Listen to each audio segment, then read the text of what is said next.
Hello മക്കളെ, welcome back to Rans learning portal. അപ്പോൾ ഇന്ന് കുറച്ച് പ്രധാനപ്പെട്ട കാര്യങ്ങൾ നിങ്ങളുടെ ശ്രദ്ധയിൽപ്പെടുത്താൻ വേണ്ടിയിട്ടാണ് ഞങ്ങൾ വന്നിട്ടുള്ളത്. സാർ പറയുന്നത് ഏറ്റവും പ്രധാനമായി മക്കൾ നമ്മളെ SLC എക്സാം വന്ന് മക്കളൊക്കെ നല്ല റിസൾട്ട് അല്ലേ, ഒരുപാട് മക്കൾ പേഴ്സണലായിട്ട് വിളിക്കുകയും മെസ്സേജ് അയക്കുകയൊക്കെ ചെയ്തിട്ടുണ്ടായിരുന്നേ. നല്ല റിസൾട്ട് വാങ്ങിയ ഒരുപാട് മക്കൾ നിങ്ങളുടെ ഈ റിസൾട്ട് കാണാൻ കഴിഞ്ഞാൽ ഭയങ്കര സന്തോഷമുണ്ട്. കാരണം റാൻസ് സംബന്ധിച്ചോളം നമ്മളെ ആദ്യത്തെ ഒരു ഇയർ ആണ്. നമ്മളെ മക്കൾ ഒരുപാട് മക്കൾ നമ്മൾ എന്ത് ചെയ്തു, നമ്മളെ ക്ലാസ് കണ്ടിട്ട് അതിന്റെ ഫീഡ്ബാക്ക് ഒരുപാട് മക്കളെ അറിയിച്ചു. അപ്പൊ നമ്മൾ നിങ്ങളുടെ മുമ്പിൽ വന്നിരിക്കണേ പ്രധാനപ്പെട്ട ചില ഡേറ്റ്സുകൾ. അത് മാത്രമല്ല, അവർ 10ാം ക്ലാസ്സിൽ മാത്രം നിർത്തിയാൽ മതിയോ, അവർ തുറന്ന് പഠിപ്പിക്കണ്ടേ നമ്മളെ. അവർക്ക് നമ്മളെ +1 +2 അല്ലെ, നമ്മൾ അവരുടെ കൂടെ ഉണ്ടാവുമല്ലോ. അപ്പൊ ആ മക്കൾക്ക് വേണ്ടി നമ്മൾ +1 ഏറ്റവും നിങ്ങൾക്കറിയാം, നമ്മളെ ഏകജാലകമായി അലോട്ട്മെന്റ് നടക്കുകയാണ്. അതേപോലെ തന്നെ അതുമായി ബന്ധപ്പെട്ട് നമ്മളെ ഒരുപാട് കുട്ടികൾ ഡൗട്ടുകൾ ഉണ്ടാവും. റാൻസ് അതിന്റെ അപ്ഡേറ്റ്സുകൾ അപ് ടു ഡേറ്റ് ആയിട്ട് നിങ്ങൾ എന്ത് ചെയ്യും, ഈ നിങ്ങൾ അറിഞ്ഞിരിക്കണം. ഇപ്പൊ ഞാൻ വരുന്ന സമയത്ത് എന്റെ ഒരു ഉമ്മ വിളിച്ചു പറഞ്ഞു, മാഷിന് എങ്ങനെയാണ് +1 അപേക്ഷ കൊടുക്കുക എന്നുള്ളത്. ഏകജാലകം വയ്യാണോ എന്ത് വയ്യാന്ന് നമുക്ക് ആർക്കും അറിയില്ല. സോ ഈ വീഡിയോ കാണുന്നതോട് കൂടി മക്കളെ നമ്മൾ ആ ഒരു ഡൗട്ട് എല്ലാ ആളുകളും ക്ലിയർ ആയിരിക്കും. സോ ഞാൻ ഒരുപാട് റിസ്ക് എടുത്തിട്ടാണ് കുറെ ആളുകൾക്ക് നല്ല റിസൾട്ട് ഒക്കെ ഉണ്ടാക്കാൻ കഴിഞ്ഞിട്ടുള്ളത്. സോ നിങ്ങളെ ഈ എഫേർട്ടിനൊക്കെ അല്ലെ, ഞങ്ങളെ കട്ട സപ്പോർട്ട് ഞങ്ങൾക്ക് ചെയ്യാൻ കഴിഞ്ഞിട്ടുണ്ട്. ഒരുപാട് ആളുകൾ അത് കാരണത്താലാണ് ഇപ്പോഴും ചെയ്യുന്നത്, ഫോൺ ചെയ്ത് ഇപ്പോഴും നിരന്തരം കോള വന്നുകൊണ്ട് കയറുന്നു. ഭയങ്കര സന്തോഷമുണ്ട്. പറഞ്ഞത് സാറിന്റെ ക്ലാസ് ഭയങ്കര മോട്ടിവേഷൻ ആയിരുന്നു എന്നൊക്കെ പറഞ്ഞാണ്ട് അങ്ങനത്തെ ഒരു മെസ്സേജ് കൂടെ ഉണ്ടാവില്ല എന്നൊക്കെ ഒരുപാട് ആളുകൾ, പല ഉമ്മമാര് എങ്ങനെയാണ് ചെയ്യേണ്ടത് ഡൗട്ട് റിയലി സാറേ ഭയങ്കര സങ്കടം. മക്കള് പല ഉമ്മമാർക്ക് എങ്ങനെ അപേക്ഷ കൊടുക്കേണ്ടതെന്ന് അറിയില്ല. സോ അതുമായി ബന്ധപ്പെട്ടിരുന്ന നിർബന്ധമായിട്ട് നിങ്ങൾ അറിഞ്ഞിരിക്കേണ്ട കുറച്ച് ഡേറ്റ്സിനെ കുറിച്ച് പറയാനാണ് വന്നിട്ടുള്ളത്. സ്ക്രീനിൽ കാണാൻ കഴിയും. ആ ഡേറ്റ്സ് ഒക്കെ നിങ്ങൾ എന്ത് ചെയ്യുക, വളരെ വ്യക്തമായിട്ട് നോട്ട് ചെയ്ത് വെക്കുക. അപ്പൊ അപേക്ഷ സമർപ്പിക്കാൻ ആരംഭിക്കണം മക്കളെ. അപ്പൊ അപേക്ഷ കൊടുക്കണം. അക്ഷയക്ക് പായേണ്ടത് തന്നെ എന്താണ്, ഈ മാസം 16-ാം തീയതി മെയ് 16 നിങ്ങൾ അക്ഷയക്ക് അപേക്ഷ കൊടുക്കാൻ വേണ്ടി പാഞ്ഞാൽ മതി. രണ്ടാമത് മക്കളെ, അപേക്ഷ കൊടുക്കണ അവസാന തീയതി അത് മറക്കരുത്. മെയ് 16, അതായത് ഒരാഴ്ചയുണ്ട്.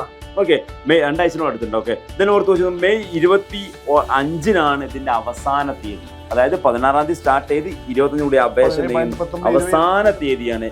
അതേപോലെ ട്രയൽ അലോട്ട്മെന്റ് ഉണ്ടാവും. അത് നമുക്കറിയാലോ. ട്രയൽ അലോട്ട്മെന്റ് എല്ലാവർക്കും കുട്ടികളെ അറിയുന്ന ട്രയൽ അലോട്ട്മെന്റ് ഉണ്ടാവും മക്കളെ 29-ാം തീയതി, മെയ് മാസം 29-ാം തീയതി. അതായത് നിങ്ങൾക്ക് ഏതൊക്കെ സ്കൂളിൽ കിട്ടി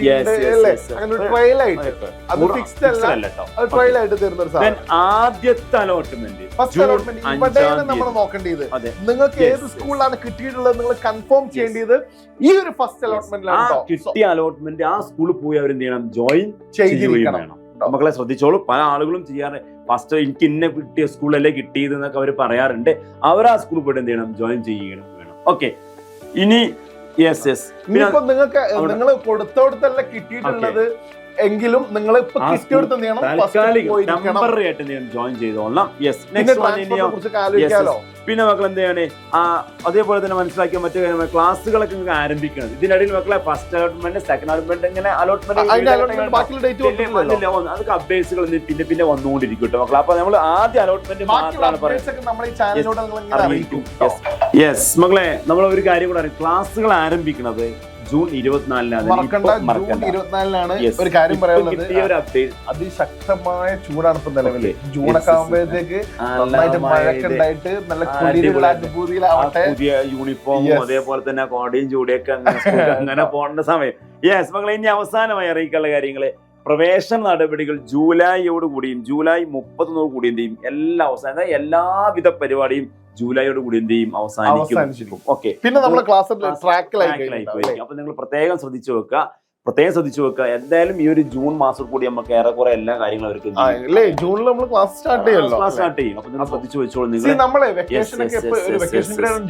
റിസൾട്ട് വന്നു, റിസൾട്ട് വന്നാലും ഇല്ലേലും നിങ്ങൾക്ക് +1 നിങ്ങൾ കയറുന്നുള്ള ഉറപ്പാണ് അല്ലേ. അതുകൊണ്ട് തന്നെ നിങ്ങൾ ഇംഗ്ലീഷിന്റെ ചാപ്റ്റേഴ്സ് ഒക്കെ നിങ്ങൾക്ക് എന്ത് ചെയ്യാൻ പറ്റും അല്ലെ. ഏത് നിങ്ങൾ സയൻസ് ആണെങ്കിലും ഹ്യൂമാനിറ്റീസ് ആണെങ്കിലും കൊമേഴ്സ് ആണെങ്കിലും അല്ലെ, ഏതാണെങ്കിലും ഇംഗ്ലീഷ് ഈസ് കോമൺ ആണ്. സോ നിർബന്ധമായിട്ടും ഇപ്പോഴേ എന്ത് ചെയ്യാ, ഇംഗ്ലീഷ് കുട്ടികൾക്ക് +1 എത്ര വിഷയങ്ങളുണ്ട് ഒന്നും അറിയാത്ത ആളുകളുണ്ട്. അതൊക്കെ നമ്മൾ വരും വീഡിയോയിൽ എന്ത് ചെയ്തിരിക്കും. മക്കളെ, ഇപ്പൊ വന്നിരിക്കണേ നമ്മൾ എന്ത് ചെയ്യാ, നാളെ മുതൽ നിങ്ങൾക്ക് എന്ത് ചെയ്യാം, പല ആളുകളൊക്കെ എന്ത് ചെയ്യുന്നുണ്ടാവും, ഇതിനെ കുറിച്ച് അറിയാത്ത ആളുകൾക്ക് വീഡിയോ നിങ്ങൾ കണ്ട ഡേറ്റ്സ് ഉണ്ടാവില്ലേ, നോട്ട് ചെയ്ത് വെക്കാം. വീണ്ടും കാണാം. Bye bye. Thank you very much.